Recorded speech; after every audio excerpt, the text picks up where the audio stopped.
Mohammad Asif technical बंदे पे आपको खुशामदीद कहता हूँ। दोस्तों, आज की वीडियो के अंदर हम देखेंगे कि लैंग्वेज क्या होती है।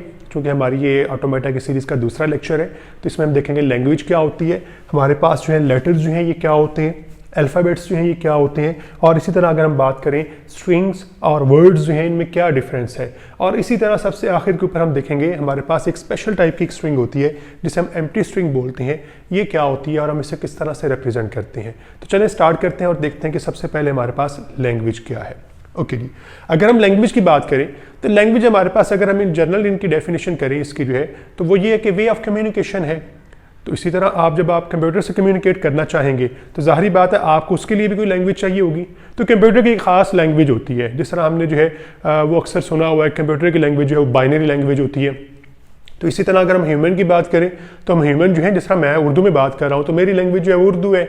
इसी तरह अगर आप जो है वो हिंदी समझते हैं या अगर आप इंग्लिश समझते हैं तो आपकी लैंग्वेज जो है वो इंग्लिश या हिंदी या उर्दू हो सकती है। तो इसी लिहाज से जब भी हमने किसी पर्सन के साथ या किसी मशीन के साथ कम्युनिकेट करना होता है तो जो हम लैंग्वेज यानी जो हम वे ऑफ कम्युनिकेशन यूज़ करते हैं हम उसको लैंग्वेज बोल देते हैं। तो कंप्यूटर के लिए भी हमारे पास लैंग्वेज, जिस तरह अभी मैंने बात की है कि हमारे पास कंप्यूटर की लैंग्वेज जो है बाइनरी है, या कुछ हमारे पास और लैंग्वेजेस भी हैं, लाइक जिस तरह हम कंप्यूटर के अंदर जो है वो इंग्लिश में या उर्दू में या किसी और चाइनीज़ में या हिंदी में जो है कम्युनिकेट कर सकते हैं।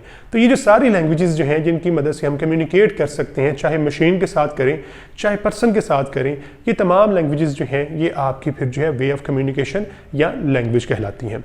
अब देखिए हमारे पास जो लैंग्वेज है, मिसाल के तौर पर मुझे उर्दू आती है, तो अब उर्दू मुझे सारी नहीं आती, या फ़र्ज़ कर ले मैं कहता मुझे इंग्लिश आती है, तो इंग्लिश मुझे सारी लैंग्वेज नहीं आती। हाँ, मुझे मेन जो है वो इंग्लिश के वर्ड्स आते हैं या मुझे जो सेंटेंसेस आते हैं या मुझे मेन रूल्स आते हैं, तो उसी की बेस के ऊपर मैं लिख लेता हूँ या बोल लेता हूँ।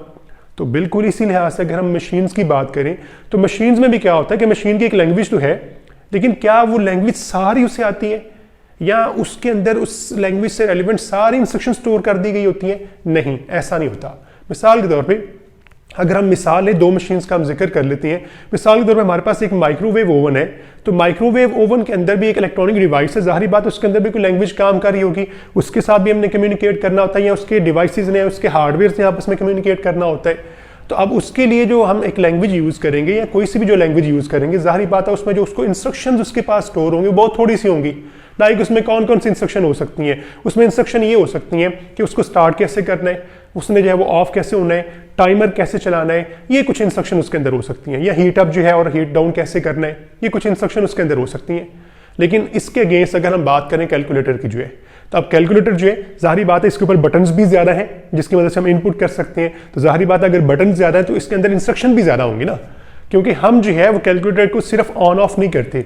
ऑन ऑफ का बटन तो है, अब उसमें नंबर्स भी हम इनपुट कर सकते हैं, उनको जमा मनफी भी कर सकते हैं। नंबर्स जो है हमारे पास वो 0 से लेकर 9 तक हैं, उनको जमा मनफी भी कर सकते हैं, ज़रब भी कर सकते हैं, तकसीम भी कर सकते हैं, परसेंटेज भी फाइंड कर सकते हैं।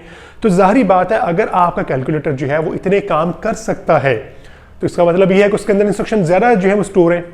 इसी लिहाज से अगर हम कंप्यूटर की बात करें तो कंप्यूटर की भी एक लैंग्वेज होगी, और हो सकता है वही लैंग्वेज हो जो हमने माइक्रोवेव ओवन या कैलकुलेटर या कंप्यूटर में यूज़ किया है, तीनों की लैंग्वेज सेम हो, लेकिन तीनों में इंस्ट्रक्शन के सेट जो है वो डिफरेंट है। यानी तीनों के अंदर इंस्ट्रक्शन जो हमने स्टोर की हुई है जिनके बेस के ऊपर वो काम करते हैं वो डिफरेंट है।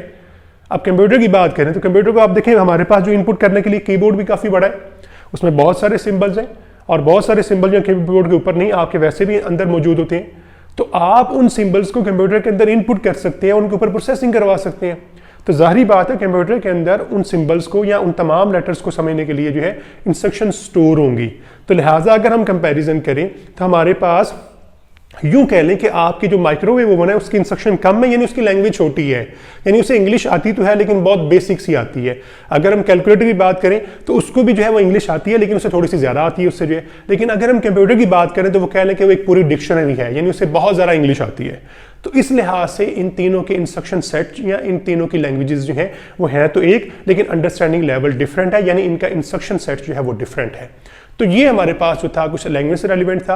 आगे फिर हम बात करते हैं कि हमारे पास जो है वो लेटर्स क्या होते हैं। अब अगर हम लेटर्स की बात करें तो लेटर्स जो है हमारे पास किसी भी लैंग्वेज को बनाने के लिए जो उसके बेसिक सिंबल, करेक्टर्स या उनको हम लेटर्स कह लेते हैं, वो उसके जो है वो लेटर्स कहलाते हैं। मिसाल के तौर पे अगर हमने इंग्लिश लैंग्वेज को जो है वो बिल्ड करना है तो हमारे पास लेटर या उसके सिंबल या करेक्टर्स कौन से हैं? ए हो सकता है, इसी तरह दूसरा क्या होगा, बी हो सकता है, सी हो सकता है। इसी तरह अगर हम बात करें उर्दू की जो है तो अलिफ हो सकता है, बे हो सकता है, ते हो सकता है। इसी तरह अगर हम बाइनरी लैंग्वेज की बात करें तो उसके जो हमारे पास लेटर्स हैं वो सिर्फ 2 हैं, इसी वजह से हम उसे बाइनरी बोलते हैं, यानी एक 0 लेटर है, एक 1 लेटर है।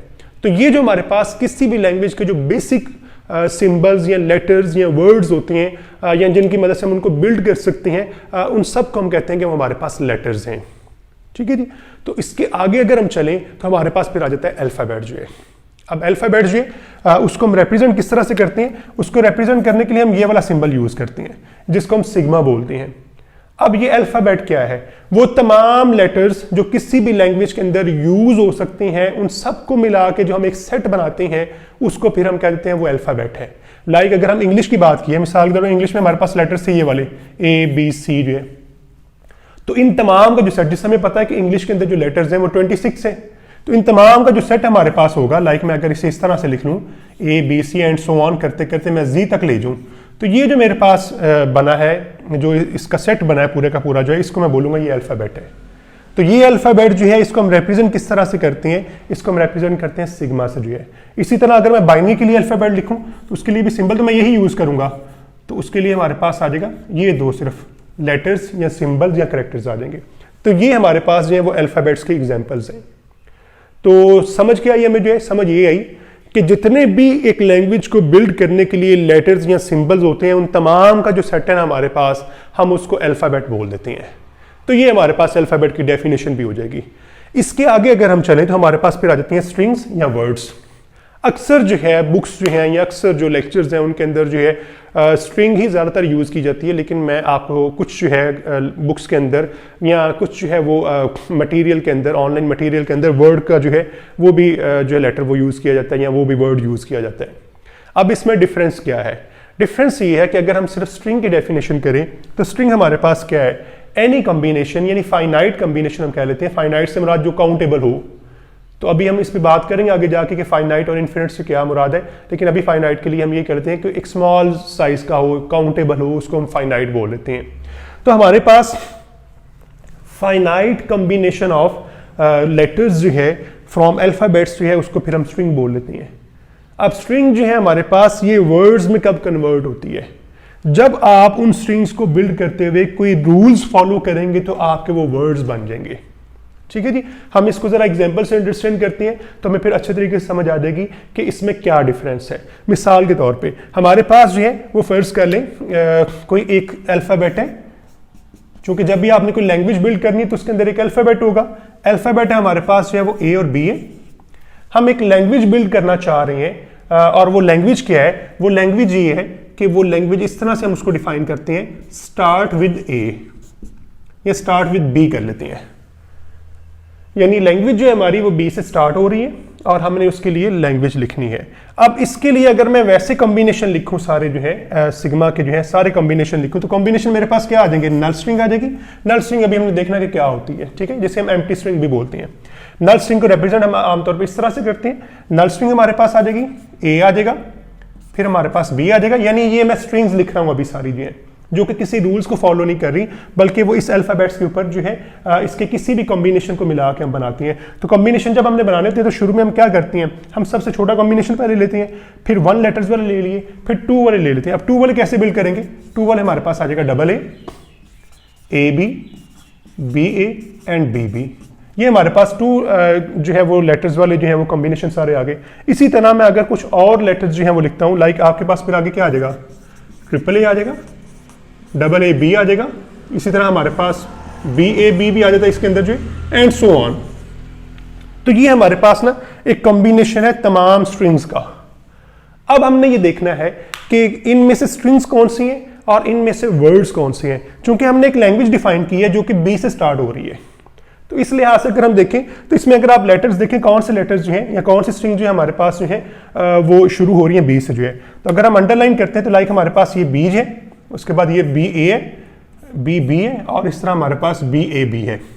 तो ये हमारे पास कुछ इसके कॉम्बिनेशन है या यूं कहने कुछ स्ट्रिंग्स हैं जो इन रूल्स को फॉलो कर रही हैं। तो यही मैंने डेफिनेशन की थी कि स्ट्रिंग हमारे पास क्या होती है, any combination from letters of an alphabet जो है। कि किसी भी अल्फ़ाबेट के अंदर जो हमारे पास लेटर्स हैं उनका कोई सा भी आप कॉम्बिनेशन बना दें, किसी तरह भी उनको कॉन्कैटिनेट कर दें यानी मिला दें, जोड़ दें, तो हमारे पास जो बनती हैं वो स्ट्रिंग्स बनती हैं। अब इन स्ट्रिंग्स में से वर्ड्स कौन से होंगे? वर्ड्स हमारे पास वो होंगे जो कुछ खास रूल्स को फॉलो करेंगे। जिस तरह हमने ये रूल लिखा है स्टार्ट विद बी जो है या स्टार्ट बी जो है, तो इसमें बी वाले कौन से हमारे पास? ये बी है, बी ए है, बी बी है और बी ए बी है। तो लिहाजा हमारे पास अगर मैं यहाँ से अलग अलग करना चाहूँ कि स्ट्रिंग कौन सी हैं और जो है हमारे पास वर्ड्स जो हैं वो कौन से हैं, तो ये हमारे पास सारी स्ट्रिंग्स हैं। ये जो मैं अभी जो है मैं सर्कल कर रहा हूँ, ये सारी हमारी स्ट्रिंग्स हैं।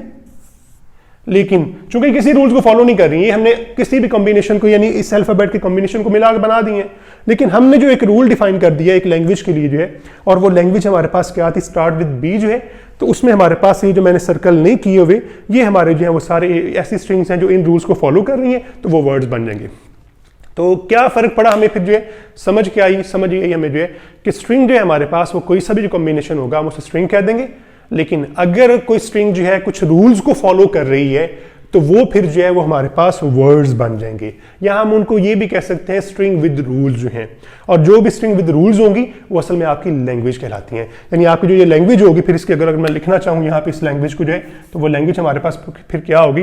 वो आपकी आ जाएगी हमारे पास B, B A, B B and B A B and so on. हमारे पास और भी इसके अंदर बहुत सारे जो हैं वो फिर वर्ड्स या स्ट्रिंग विद रूल्स जो हैं वो आ सकती हैं। तो हमें फिर समझ आ गई कि स्ट्रिंग और वर्ड में क्या फर्क है। आमतौर पे जब हम इस तरह से ये स्ट्रिंग लिखते हैं जो कुछ खास रूल्स को फॉलो कर रही होती हैं, तो उनको भी हम फिर जो है वो स्ट्रिंग्स ही बोल देते हैं। तो इसलिए कोई खास फर्क नहीं है, लेकिन कुछ बुक्स जो हैं वो इनको फॉलो करती हैं। यानी वो जो कोई सा भी कॉम्बिनेशन जो रूल्स को फॉलो नहीं कर रहा होता उसको स्ट्रिंग कह देते हैं, और जो रूल्स को फॉलो करते हैं उसको फिर हम वर्ड्स कह लेते हैं। इंग्लिश की एक मिसाल भी ले लेते हैं। मिसाल के तौर पर हमारे पास एक वर्ड है लाइक लॉस्ट। ये लॉस्ट है, इसका मतलब फर्ज कर लें गुम जाना या कुछ जो है खो जाना जो है। तो ये हमारे पास अगर मैं इस तरतीब से लिखूंगा तो ये वर्ड कहलाएगा। लेकिन अगर मैं किसी और तरतीब से इसे लिख देता हूं, फर्ज कर लें मैं यहां पे इसे इस तरह से लिख देता हूं SOLT। अब ये जो है हमारे पास ये वर्ड कुछ इस तरह का मैंने बना दिया है। कॉम्बिनेशन तो 4 लेटर्स हैं, इंग्लिश के 4 ही लेटर्स मैंने यूज किए हैं, SOLNT जो है, लेकिन इनकी मैंने तरतीब चेंज कर दी। अब इसका कोई वर्ड, इसका कोई मीनिंग जो है वो नहीं बनता होगा। अगर बनता तो चले हम इसको जो है छोड़ देते हैं फिलहाल जो है, लेकिन अभी मेरे जो है नॉलेज के मुताबिक इसका कोई वर्ड मीनिंग नहीं बनता। तो लिहाजा ये हमारे पास फिर स्ट्रिंग होगी, क्योंकि ये कुछ रूल को फॉलो नहीं कर रही। जो इंग्लिश के रूल्स हैं, जो इंग्लिश के अंदर हमने वर्ड्स डिफाइन किए हुए हैं उनके मुताबिक नहीं है, तो ये स्ट्रिंग है। और ये जो हमारे पास है ये फिर क्या बन गया? हमारे पास ये वर्ड बन गया। तो अब मेरा ख्याल है आपको अंडरस्टैंडिंग होगी कि स्ट्रिंग और वर्ड में क्या डिफरेंस होता है। ओके जी, जो आखिरी पॉइंट हमारा आज का जो है वो ये कि एम्प्टी स्ट्रिंग्स क्या होती हैं। एम्प्टी स्ट्रिंग ऐसी स्ट्रिंग होती है जिनमें कोई सा भी लेटर नहीं होता। मिसाल के तौर पे आपने ये अल्फाबेट डिफाइन किया हुआ है, इसमें सिर्फ कोई लेटर नहीं है। आपने ये अल्फाबेट डिफाइन किया हुआ है, इसका भी कोई लेटर यूज नहीं कर रही, या आपने ये एक अल्फाबेट यूज किया हुआ है, आप इसका भी कोई लेटर यूज नहीं कर रहे। तो जब कोई सा भी लेटर आप यूज नहीं करेंगे तो उसको फिर हम एम्प्टी स्ट्रिंग कह देंगे। हाँ, हम इसको रिप्रेजेंट कई तरीके से करते हैं। मिसाल के तौर पर हम इससे जो है वो लैम्डा, यानी जो इस तरह से हमारे पास लैम्डा है उससे भी रिप्रेजेंट कर लेते हैं। ये लैम्डा जो है हमारे पास ये स्मॉल लैम्डा कहलाता है। इसी तरह से आप इसे जो है वो कैपिटल लैम्डा से भी रिप्रेजेंट कर लेते हैं, और ज्यादातर हम इसी सिंबल को यूज किया करेंगे अपने लेक्चर्स के अंदर जो है, अपनी वीडियोस के अंदर जो है। और इसी तरह आप इसे फाई से भी रिप्रेजेंट कर सकते हैं। यानी एक ऐसी हमारे पास स्ट्रिंग है जिसमें कोई सा भी सिंबल नहीं है, तो उस स्ट्रिंग को फिर हम जो है वो कह दिया करेंगे कि वो एम्प्टी स्ट्रिंग है। तो उम्मीद है आपको समझ आ गई होगी कि लैंग्वेज क्या होती है हमारे पास जो है, स्ट्रिंग्स क्या होती हैं, लेटर्स क्या होते हैं, अल्फ़ाबेट्स क्या होते हैं, और एम्प्टी स्ट्रिंग क्या है। तो भाई अगर आपको ये सारी समझ आ गई है तो वीडियो को जरूर लाइक कर दीजिएगा, और अगर आप मेरे चैनल पे नए हैं तो मेरे चैनल को भी सब्सक्राइब कर दें, बेल के आइकन को प्रेस कर दें, ताकि मेरे आने वाली नई जितनी भी वीडियोस हैं उनके नोटिफिकेशन आप तक वक्त पे पहुंचते रहें। ओके जी, मिलते हैं अपने नेक्स्ट वीडियो के अंदर, तब तक के लिए अल्लाह हाफिज़।